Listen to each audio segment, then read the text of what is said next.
శివ గారు first time debut చేశారు. శివ గారికి నేను అడగాలి, ఇంతమంది కోతుల్ని ఎలా సార్ హ్యాండిల్ చేశారు?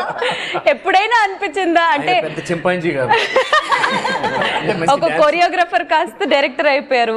కొరియోగ్రాఫర్ అంటేనే సాంగ్ చాలా పెద్ద సీక్వెన్స్లు ఉంటాయి, చాలా మంది డాన్సర్స్ ఉంటారు. ఆ కొరియోగ్రఫీ ఎక్స్పీరియన్స్ ఈజీ, దాని వల్ల డైరెక్షన్ ఈజీ అయిపోయిందా లేకపోతే లేదు ఇది కొత్తగా ఉండిందా, ఫ్రెష్ గా ఉండిందా? చేసినంత వరకు మాత్రం మళ్ళీ నాలో వేరే అప్పుడు డిఫరెంట్ శివ చూస్తారు. అవునా? అప్పటి వరకు డైరెక్షన్ వరకు అంటే ఆయన పాపం పెద్దగా మాట్లాడరు కూడా, ఎందుకంటే వీళ్ళందరూ మాట్లాడేసుకుని షార్ట్ కి ఒక అండర్స్టాండింగ్ లో వస్తారు. అప్పుడు మనం పెడితే చాలు ఫ్రేమ్. కొరియోగ్రాఫ్ చేసినప్పుడు మాత్రం శివ వాయిస్ ఏంటి డైరెక్షన్ చేసేటప్పుడైతే వీళ్ళందరూ చాలా చేశారు, మనం ఇదే చేస్తున్నాం అని. డాన్స్ దగ్గరికి వచ్చేటప్పటికి మనకి చాలా స్టెప్పులు తెలుసు. ఇంకోటి ఆయన ఇంకోటి అండి, అదే కాన్ఫిడెన్స్ కింద వస్తుంది. షార్ట్ పెట్టినప్పుడు యాక్టర్స్ అందరూ పిల్లండి అంటే డాన్స్ చేయండి, మా బాయ్స్ బాయ్స్ బాయ్ రమ్మని బాయ్స్. చెప్పండి sir, how was the experience? Wonderful. You know అంత పెద్ద పెద్ద సీనియర్ యాక్టర్స్ పనిచేయడం ఫస్ట్ మూవీకి it's of course big opportunity. కాకపోతే ఏంటంటే వీళ్ళందరినీ ఇప్పుడు చెప్పినట్టు ఒక సీన్ మామూలుగా మనం ఎక్స్ప్లెయిన్ చేస్తాం కదా, యాక్టర్లకు కానీ సీన్ ఎక్స్ప్లెయిన్ చేస్తుంటే లోన్ చేసుకుంటారు, అది మనం పచ్చాలు చెప్పాల్సిన అవసరం లేదు.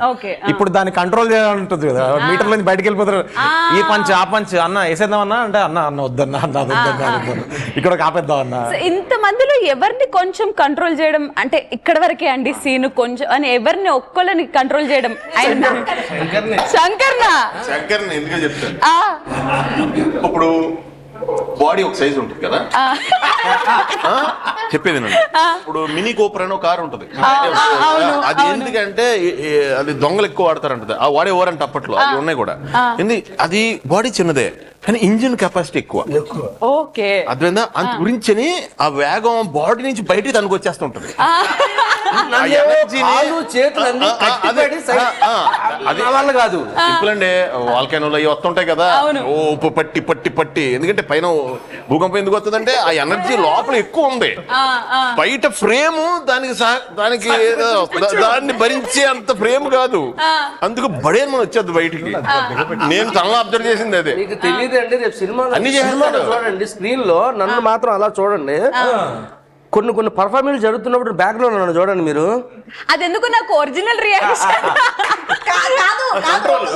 కంట్రోల్. శంకర్ వీళ్ళందరూ నన్ను నా కేఫ్ వచ్చి ఫస్ట్ ఒప్పించడం కోసం వస్తారు. దాంట్లో సీన్స్ ఎండింగ్ గుర్తుందా మీకు?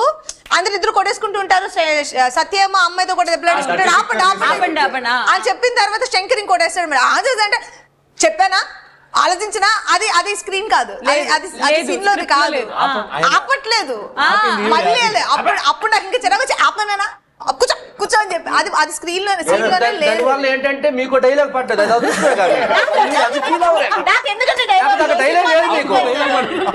నేను అలా అనుకోదు, మీకు డైలాగ్ లేదు పాపం.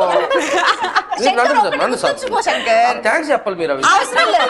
అవసరం లేదు, ఎందుకంటే డైలాగ్ మాట్లాడితేనే పర్ఫార్మెన్స్ కాదు, మన సైలెంట్ షాట్ లో కూడా పర్ఫార్మ్ చేయొచ్చు.